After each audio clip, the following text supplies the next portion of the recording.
Welcome to Fireside Giants. My name is Alex with my co-host here, Anthony Rivardo.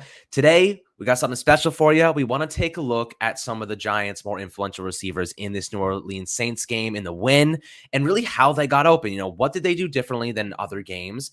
How did Jason Garrett use them to their strengths? And really, as a whole, how did this offense manage to look a lot better than they did the first 3 weeks of the season? Because they did look a lot better, and it was apparent. And the main catalyst was the offensive line playing well. They really allowed Daniel Jones to sit back in the pocket, wait for the routes to develop, wait for the concepts to develop, and it really showed. And Jason Garrett's scheme looked a lot better because those guys, they weren't just running curls and hooks and short route concepts, and teams were just sitting on top of it.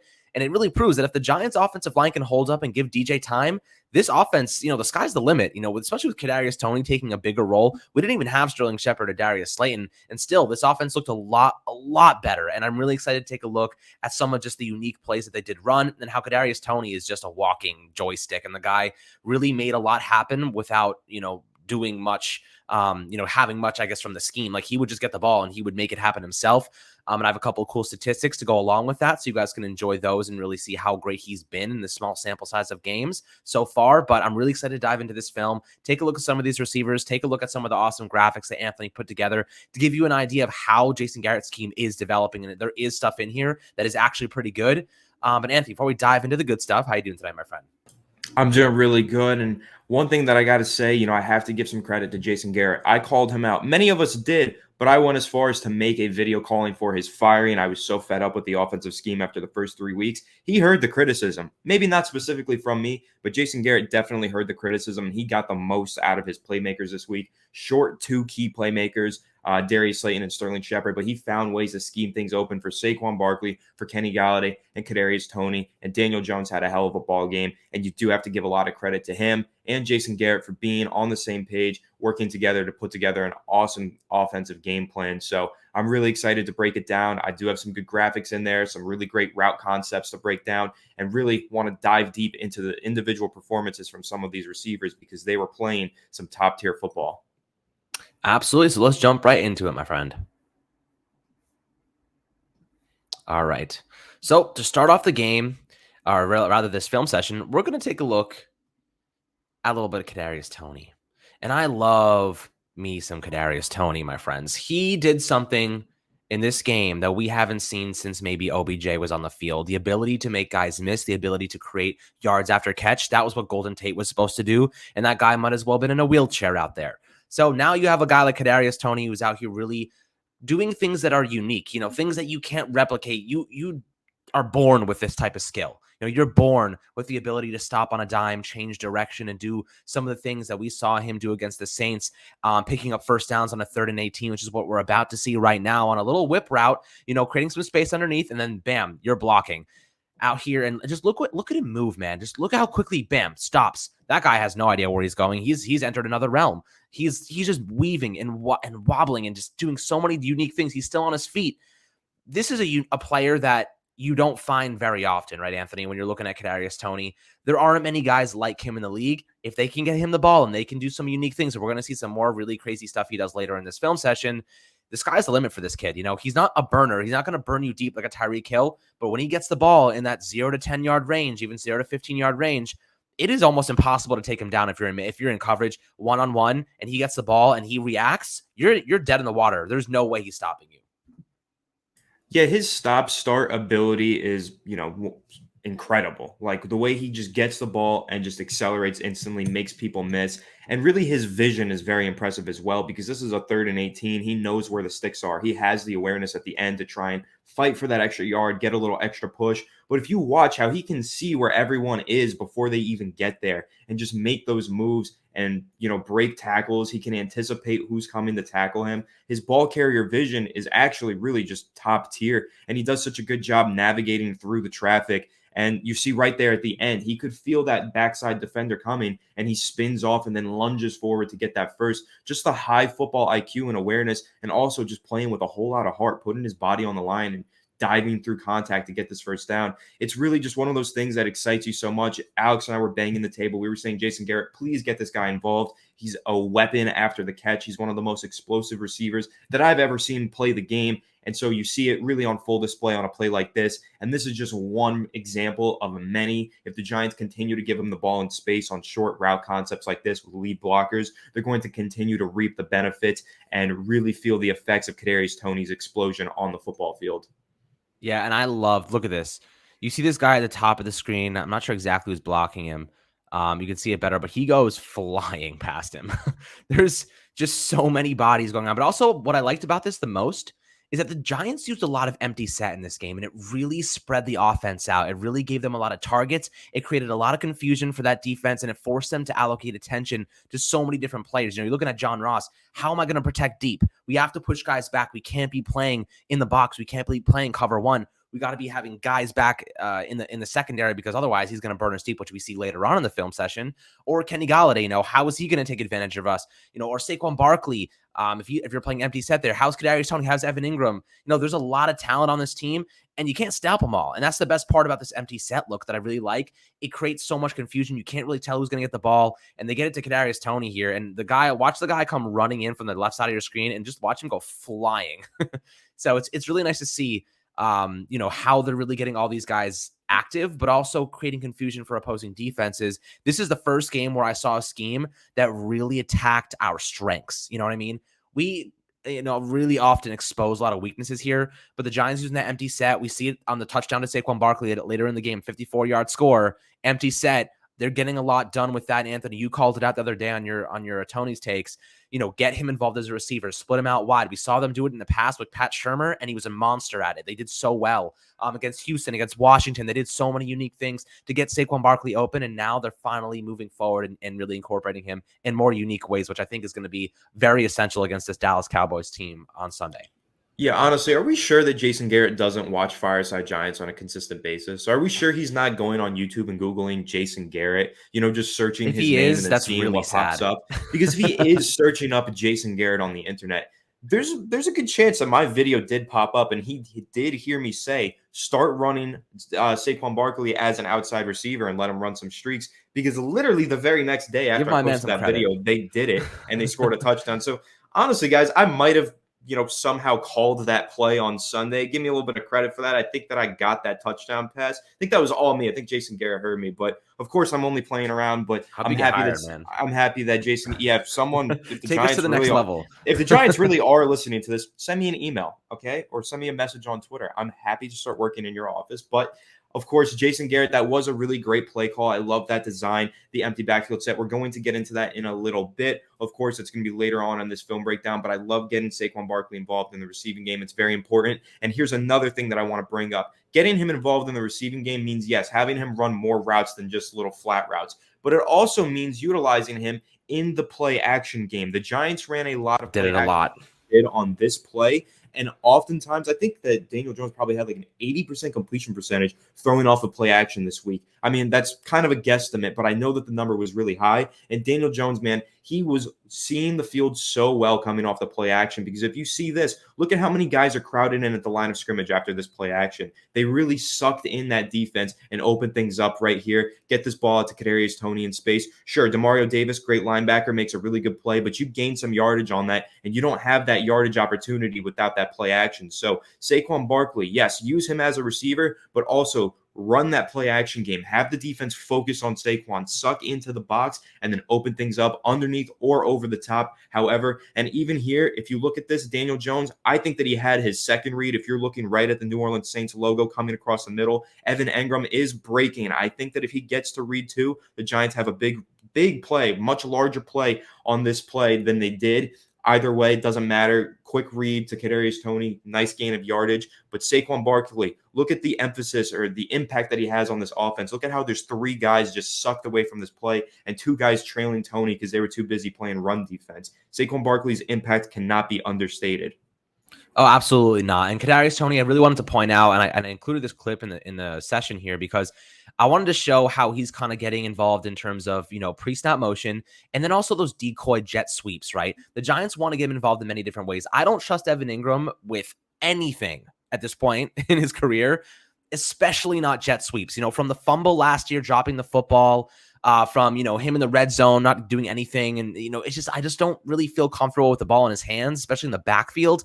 Kadarius Toney, though, they're starting to get him more incorporated. They're starting to use him in more pre-snap motion, see what's going on here. And they use him on this jet sweep because they see that, you have Marshawn Lattimore on him outside there. They want to get him bunched at the formation here, and they want to drag him across to try and use him as a decoy, try and confuse the defense, try and set up opportunities for later on in the game. But here, you just learn a little jet sweep play action, and it rolls out here, and he's open. He has space, and he tortured Demario Davis all game long. Absolutely tortured him. Demario Davis gets him here, but not without getting a couple yards. Later on, you'll see he completely dominates him. He gives a nice little step arm there and picks up 5. So for the most part, that's a healthy gain. I'm super happy with that.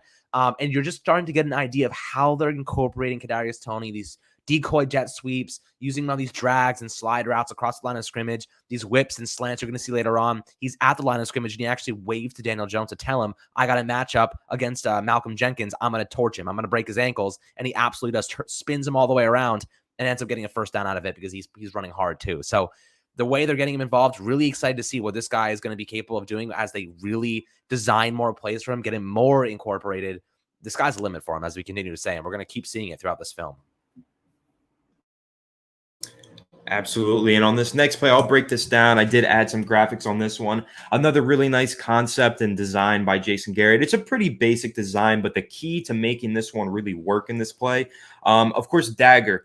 I'm sure a lot of you guys know, if you know football, you know the dagger concept. Basically, it's an outside receiver runs a deep out route, and the inside receiver runs something towards the middle, usually a streak, sometimes a post like this, and it clears out that deep safety and opens up that middle of the field wide open for the outside receiver. So that's what you're going to see on this play, this dagger concept. But what really opens this thing up, I think, is the play action once again. So we're going to run through this play, and you're going to see after Daniel Jones does this play action, look at how 3 defenders just sucked in right there. Okay, now they have to drop back. So they're already delayed by 2 seconds dropping back. And look at the middle of the field. Look at how it's wide open. John Ross here attracts a double team from the deep safety. It's man coverage. He's got his man on him, but that deep safety sees John Ross coming across the middle of the field. John Ross is a burner. We all know that, so they have to respect that, and they're going to double team him here, which is going to open up the middle of the field wide open for Kenny Golladay, and Demario Davis is going to be just a hair out of position because of that play action. He sucked in just a little bit. Now he's in recovery mode, dropping back, and he's dropping back into the wrong window, not even realizing that because his eyes were on Saquon Barkley to start the play. And so with John Ross double covered over top, huge window over the middle of the field, right in the tackle box for Kenny Golladay. Daniel Jones throws a beautiful anticipatory pass right in this window. Great catch. Nice run after the catch by Kenny Golladay and a huge gain on offense. Really love this play. Great design. Love how the play action set this up. It's in 12 personnel, so they think it's run, run, run. No, it's pass. And then look at this window. Look at Daniel Jones throwing this ball before Kenny Golladay is even open. Demario Davis is there, but Jones throws that pass while he's running. He hits him right in stride, so Demario Davis has no time to get into position. It's a perfect, beautiful throw. It's a pro throw, and it's one of those throws that when we're saying Daniel Jones looks like a franchise quarterback right now, we are pointing to passes just like that one. I agree. I think the right word to use, as you said before, is anticipatory, right? He saw that window, and that's the chemistry developing between him and Golladay, and knowing those open windows are going to develop. He sees Demario Davis spinning around, trying to figure out where that dagger concept is coming across, where Kenny Golladay is, because he knows there's a portion in the middle of the field wide open here. Daniel Jones also, credit to the offensive line here for giving him a nice pocket. I know Will Hernandez gets pushed back a little bit, but he stands his ground. He's not doing a bad job. He's 1v1. He holds him off as well as he can. DJ has the wherewithal to step up into the pocket, give himself a little bit more time, and he throws an absolute beauty. I mean, that's a perfect pass. It's timed up absolutely perfectly with his wide receiver 1 right into his belly, right into his stomach. He collects this ball, and he's already in motion. He catches it in stride. So it's perfect. He doesn't throw it behind him, doesn't throw it too far in front, not too high, not too low. It's right at his belly. So he catches that. It can easily turn around. He can protect the ball immediately in case he gets hit.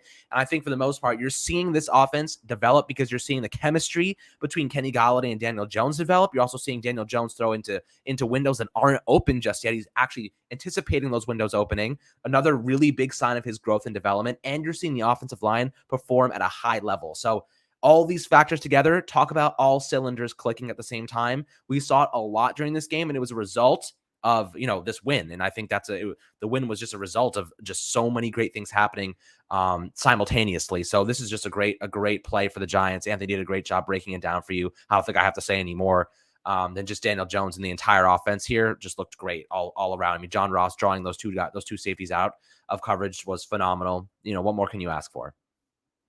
Yeah, shows the impact of John Ross's speed, shows what a good offensive line can do, and what a good coordinator can do, because Jason Garrett did look like a good coordinator on Sunday. We've given him a lot of crap, but got to give credit where it's due. We try to be as unbiased as Absolutely. possible. So on this next play, you're going to see this is no gain. This was that 3rd and short in the red zone. I was very critical of the play call. I was saying if you guys were not planning to go for it on 4th down, you should not throw a pass like this. I still stand by that. I think the Giants should have just ran it if they were planning on kicking the field goal here, because if you run it, you can get that first. If you throw it and you don't gain a yard, you're kicking that field goal. I didn't really understand the field goal decision. They missed the kick, but that's okay regardless. I'm really not trying to get too into that. I want to break down these X's and O's. And what you're going to see here is a beautiful play design. So what this play is called is leak. Now, many of you guys know, if you really do watch film breakdowns or you watch other NFL offenses, this is a Kyle Shanahan staple. This is pulled right out of the San Francisco 49ers playbook. And that's something that's really exciting. Alex and I were discussing this the other day.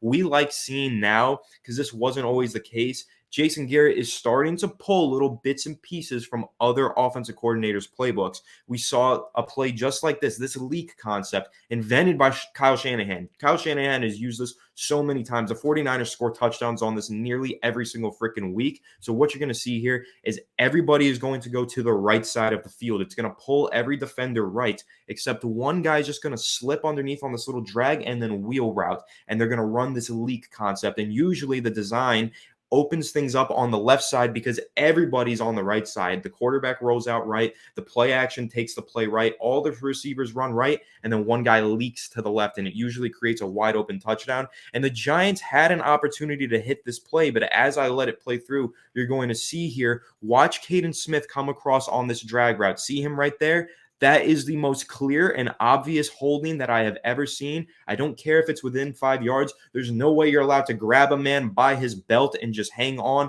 That is a holding. The Giants should have gotten a first down on this play, but the referees don't like us and they don't want to see us winning. So keep that in mind when you watch the Giants. Now, also, I'll give credit to the Saints. They did defend this leak concept extraordinarily well.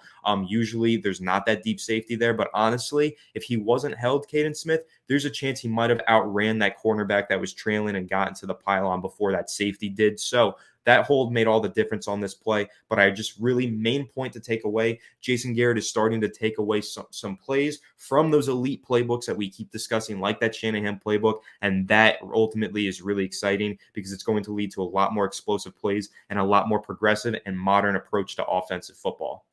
Yeah, I mean, you can see Caden Smith's arms just waving around, basically like, what the hell's going on here? But yeah, that's a great explanation. I don't think I need to further get into it, but end of the day, it's really nice to see that Jason Garrett is taking some opposing, I guess, playbooks and some of those specific plays and incorporating them, because the ones that work, why not take them? The NFL's a copycat league. Everybody copies each other. This is not something new. Jason Garrett's running Norv Turner's offense from 2004. Now he's incorporating some Kyle Shanahan, maybe some Kellen Moore when he was there last year, or 2 years ago, rather. So, these are all things that are being taken from many, many coaches over the span of decades. So I think, no harm in taking a good play. And I think that the Giants are starting to incorporate some good ones in their playbook and their scheme. And especially with the RPOs, they did a really good job getting the RPOs. They had a bunch of John Ross in overtime that really helped them set up a first down. They had a couple, one to Darius Slay and one to Kadarius Toney that he dropped. But they're starting to get them involved. And I think we're going to see this offense really develop and really confuse defenses. There's no way you can tell what they're going to do with all these RPOs and play action and running plays. It's going to be tough, man. If you're a defensive coordinator and you're looking at this offense, you're like, they come out in the same looks, but they're running different things every time. And that's what I really like about it. They present the same look, so it's really confusing as to what they're going to do. Like right here, if you're looking at this play right here, for all intents and purposes, this could be another leak play. You know what I mean? This could be another leak play for all we know. So I really like how they're really attacking them in different ways by, presenting them with similar feels and looks. And it's really, really encouraging to me for the most part. Yeah, so on this play, this is what I really love about really Jason Garrett's entire game plan on Sunday, because I remember in week 1 and 2, or actually it was just week 1. Week 1, I was tweeting, the Giants aren't taking enough shots downfield. They're being way too conservative with their approach.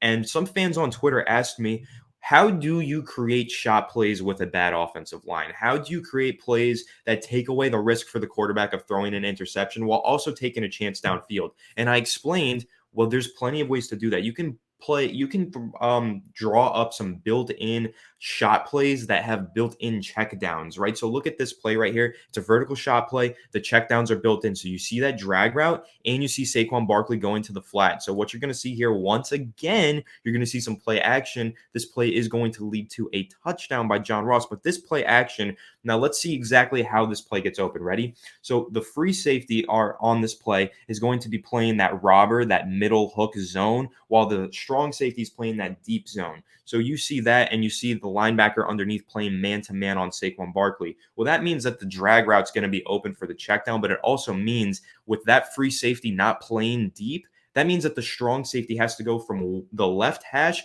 all the way to the right hash and then some to try and respect John Ross's speed. John Ross is literally just going to have a sprint here, and he's going to burn the entire defense for the touchdown. And that's how this thing is going to break open. But what I do love about this play is, yes, the offensive line blocks this tremendously well, but say they didn't, Daniel Jones has two checkdowns on this play that he can hit right here. He can hit Evan Engram on that drag route, or he can try and throw it off to Saquon Barkley in the flat. So this is how you take shots without taking risks. This is a beautiful play call, and this is the perfect personnel for this play call, because if you see right here, you see that free safety starting to run towards the middle of the field. Daniel Jones is looking directly at that free safety. He sees John Ross has the top of the defense taken off, and he's going to unload a beautiful football. There's no way that the strong safety can get there in time. John Ross is just too fast. This was a perfect usage of the Giants personnel on this play. And again, a really, really nice play design on this shot play off of play action once again. Absolutely. And basically, the only thing I want to add is just look at the offensive line. Look at the pocket that Daniel Jones has to throw this ball. It's beautiful. I mean, look at this. There's nobody within 3 yards of him, 4 yards of him. This is gorgeous. It's beautiful. They have a 4-man rush here. It's beautiful. Everything here. Look at Andrew Thomas. He is standing him up straight. Stonewall. He's like the freaking ice wall in Game of Thrones before the dragons came. The guy, nobody can get over this guy. It is unbelievable. Like this pocket, we haven't seen Daniel Jones with this much space in the pocket on a deep throw. And I don't even know how long. And the best part is, John Ross is so fast, he doesn't even need that much time in the pocket. He just throws that thing up and he'll run right underneath of it. And I'm really, really liking John Ross so far. If he can stay healthy, he's going to be a weapon for us, guys. Like, don't discount how impactful he is going to be if he can stay healthy. Of course, main point there is health, because he has had a lot of injuries in the past. He's coming off a hamstring issue this season already. But I would not be surprised to see him eating into Darius Slayton's reps, man. I mean, I think he's faster than Slayton. I think he's a better route runner than Slayton. I think he has better hands than Slayton too. Yeah, I think he's going to eat into Darius Slayton's playing time. And on this next play, I'm going to play this through before I give the film breakdown. But basically, you're going to see here man coverage on the outside, another hook zone. It's just another cover one robber with the 4-3 front. The New Orleans Saints really like to run this defensive look here. So that deep safety is really going to be what they're trying to manipulate once again. And so you're going to see here on the right side, you have Kadarius Toney. He's going to run just a deep crosser basically, and he's going to get open for a huge gain. But this is just such a perfect play call, because what you have here is that strong safety on the left hash. So that means that your left outside receiver, all he has to do, run towards that safety, and he's taken completely out of the play. And he takes, because Daniel Jones knows this is man coverage. So really, all Kenny Golladay has to do, just run at that safety, take him out of the play. And look at how far that cornerback is playing off of Kadarius Toney. So all Kadarius Toney has to do is be fast. And Kadarius Toney is extremely freaking fast. So he's going to come across the middle of the field, no safety. He's going to get wide open, beat his cornerback in one-on-one, and Daniel Jones is going to deliver a beautiful throw here. But it's really Kenny Galladay's deep route pulling that safety away that breaks this thing open. See it right here. You see Kenny Golladay going downfield. That safety has to respect Kenny Golladay. Can't let him go over the top and beat the defense. But once he gets pulled away, look at this wide open left sideline for Kadarius Toney to just run through. Easy play. Really nice play design once again. Believe that was also off of play action with a pretty heavy set in personnel here. Jason Garrett did a really good job putting Daniel Jones under center and creating some opportunities where he really just had 2-man route concepts, manipulating the single high safety, and the play action opened things up. Easy throw and catch, huge gain, and a first down. And I really like how he rounds this route out behind the linebackers, by the way. When he attack, like, let's see if I can get back here for a second. So yeah, okay. So right here, I like how he kind of just rounds this thing out right behind Demario Davis and just fits that in there. And by the way, Daniel Jones in this game, he looked like a franchise quarterback, man. He was making all the throws, all the throws. And I mean, when he has a pocket, when he has a clean pocket, he can make all the throws, and it's pretty apparent to me. So it was really encouraging all around. I think, I don't really need to add much more. Anthony's doing a great job breaking these down with the graphics right now. Yeah, Anthony Rivardo for New York Giants offensive coordinator. We're going to start that campaign one day. I know a couple people on Twitter already started saying it, but we'll see. Yeah, great blocking. But if you notice the trend here on all of these plays where this pocket is just perfect, beautiful. It's off of play action. Notice that every single time how the play action has been helping out Daniel Jones here. But yeah, on this next play, you're going to see basically they're running stick, but they're running it with Kenny Golladay in the slot, which is kind of a different alignment for him. And he's very smart, just sits down right in the little hole in that zone, sits down right in that little pocket. Daniel Jones, very decisive, good, accurate throw right at the chest. Nice little play here to gain a first down by Kenny Golladay. Yeah, absolutely. And the thing I like here is that they're forced all game. They forced these cornerbacks to make decisions, right? They ran a lot of rub routes, a lot of crossing right at the line of scrimmage in their releases. You can see Evan Ingram going inside here. And I really like how they force them to make those decisions. Who am I going to cover? Are we running this banjo concept where, we have to swap defenders if he's running inside or outside?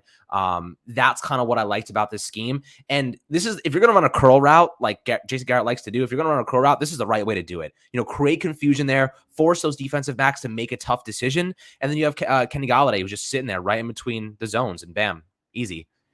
So, when you have those downfield concepts working well, and you have the play action working well, and the running game's doing all right, it really opens up a lot of options. And I think this is where the curl route can be a benefit.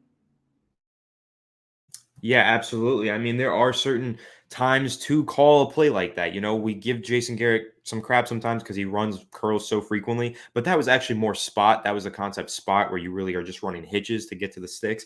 And they actually ran it really well because they had the good coverage to look forward. But this next play, I really love this play design because it just floods the left side of the defense. There's 3 guys over there, and Jason Garrett finds out a way to manipulate every single one of them into making a bad play. It is very impressive. I love this play. So you're going to see here as I let this play run through. Basically, you just see you got a deep out by a Kadarius Toney from the inside, and then you have a medium out, I guess, by Kenny Golladay on the outside. And then that flat by Saquon Barkley is what really opens this thing up. So I'm going to let that play through so you can see. So if you watch Kadarius Toney run this deep out route, look at, again, how they have to respect his speed, and he gets double teamed. And then look at, if I'm going to rewind this right here, this time when you watch this play through, just watch Saquon Barkley in the backfield the entire time and watch how that cornerback reacts to Saquon Barkley coming out of the backfield. Ready? Saquon comes out. Look at that cornerback just staring directly at Saquon Barkley, coming out of position. So you have John Ross double teamed at the top. That cornerback that's running,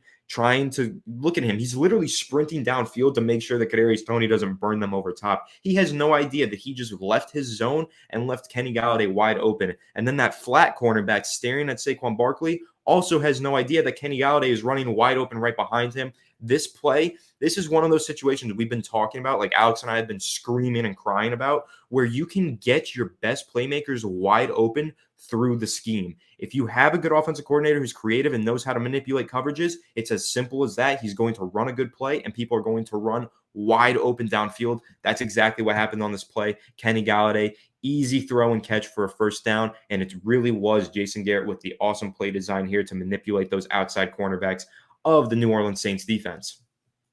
Yeah, I mean, look, they really fit in those windows this time around. Like they also were able to wait. Again, look at the pocket here. Look how much time he has.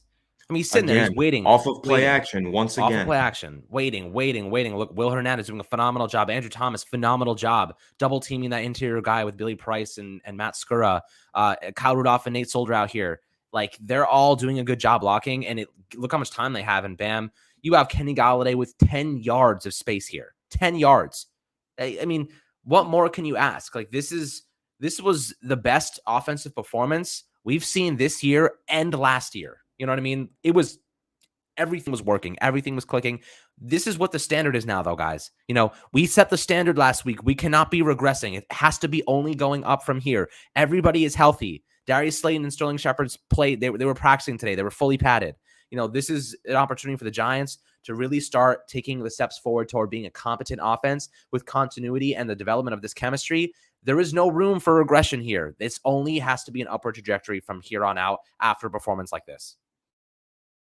Absolutely. New York Giants offense to the moon. All right. So on this play, you're going to see Kyle Rudolph.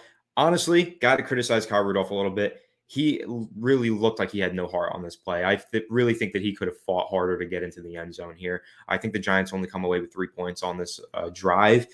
Kyle Rudolph makes this catch. He is wide open. It's a nice play design, but you got to fight a little bit harder to get down to the goal line or in the end zone, in my opinion.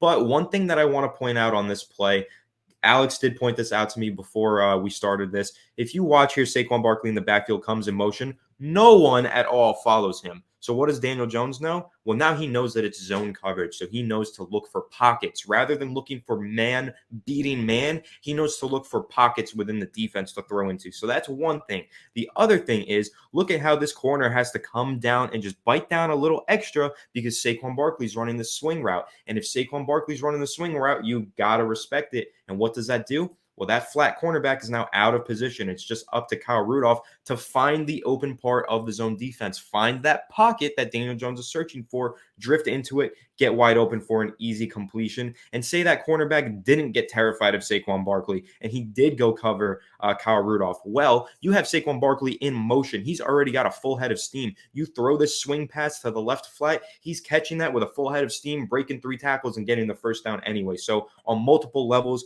this was a great play call, great play design. And once again, using your key star players not only as phenomenal players that make plays, but as decoys that allows other players to make plays as well, like old man Kyle Rudolph with a 1 foot on this play. Oh, he is so slow. It hurts. It pains me. It pains me to watch him run. It's Oh my God. It's painful. Again, another offensive line, masterclass here. They're just doing really well. Every single play, the similar trend is that they're all giving Daniel Jones time in the pocket, which is really giving the wide receivers enough time to actually finish off their routes. So here you're going to see a nice little RPO, little play action here. Bam, right to Kadarius Toney. And look how much separation he has. Right now, guys, Kadarius Toney has 3.7 yards of separation, which is the top 6 of receivers in the league right now. I know the sample size is small, but it's actually true. He has 14 targets, I believe. He's had his fair number of snaps. I think 90 passing snaps he's been on the field for. He has 3.7 yards of separation. The second place player is Sterling Shepard with 2.6. So he actually averages an entire yard, 33% more yards of separation than Sterling Shepard, who was our best one last year. So right now he's above average in that category. Look how much space he has to work with right now. Paulson Adebo. Bam, he gets the ball. And just watch him make guys miss. He's just making guys miss. Bam, bam. Oh, look at him. Oh, he's still going. He's still going. Oh, whoop, whoop. Nah, I love that. It's just, you can't ask for much more than this, man. He is just a human joystick. He makes things happen without even, requiring much. He does it all on his own. So it's just, there's no blockers out there, right? There's no block. I mean, maybe there's one. He's doing this on his own. There's nobody out there to block for him. Yeah, and this is the play that I was talking about in the post-game live stream. This reminded me of Odell Beckham Jr. You watch him run this slant. Look at how quickly he gets off the line of scrimmage. It's a 2-1 release, so he takes 2 steps and then cuts inside. Beautiful release off the line of scrimmage. Look at how much separation he creates instantly right off the rip just from the release. And then, of course, he makes the catch. This is where most receivers fall forward and just take the first down, gain a couple extra yards. No, this is where Odell Beckham Jr. back in the day and where Kadarius Toney now for the Giants catches the ball, explodes with the ball in their hands, and just finds a way to make some extra yardage, break some tackles. Look at that contact balance. Look at that vision. And look at how many tackles he breaks and gains so much additional yardage, at least 7 additional yards on this play. Again, it reminds me of Odell Beckham Jr., but also just impresses the hell out of me and excites me that the Giants now have an offensive receiving threat and a weapon that they can utilize in such a way to just break tackles and make plays after the catch, but also combine that with some pretty good and underrated route running.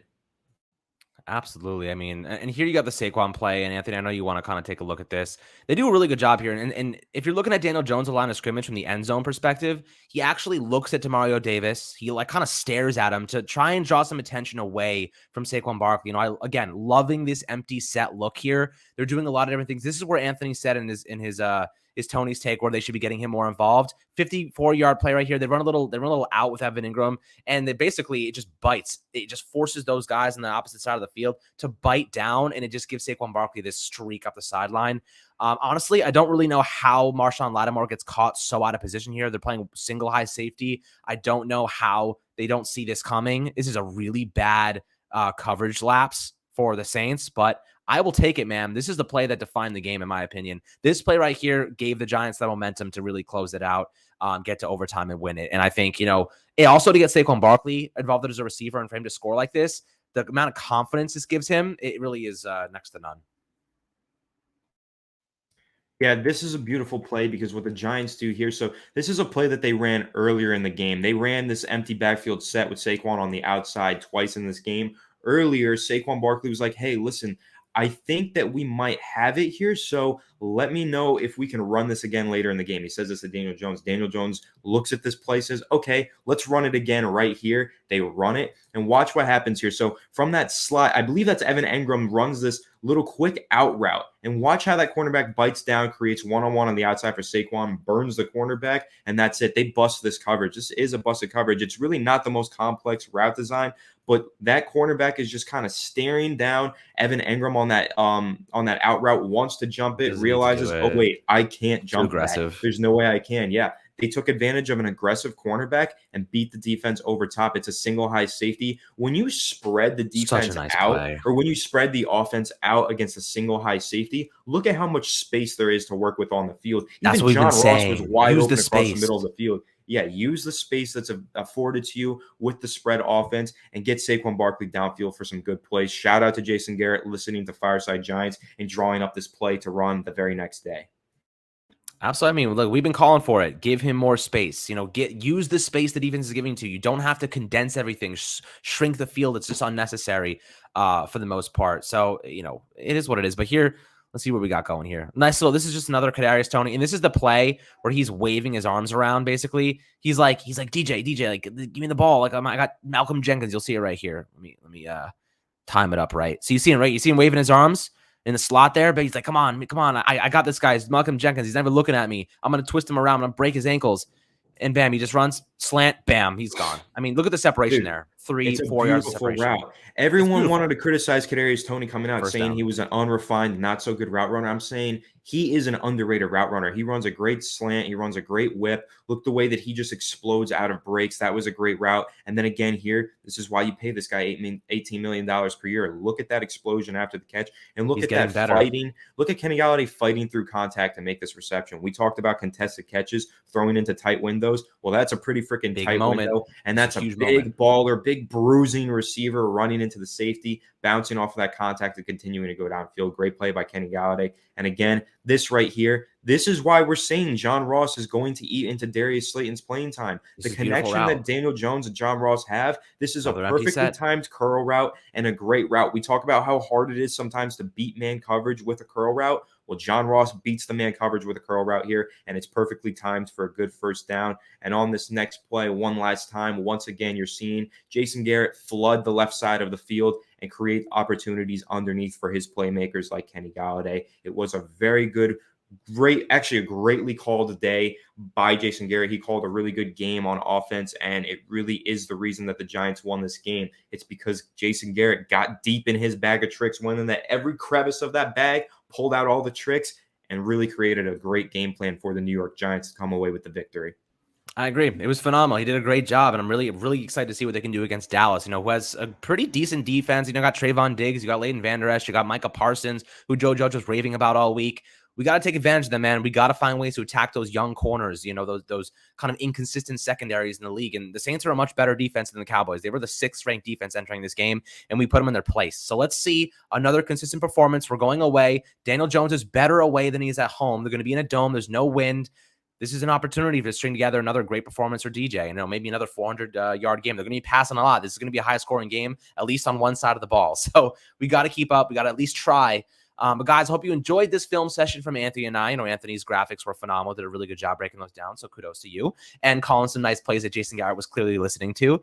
But I hope you guys enjoyed. As always, make sure to subscribe below on Apple, Spotify, and YouTube. And we'll catch you guys on the next New York Giants video.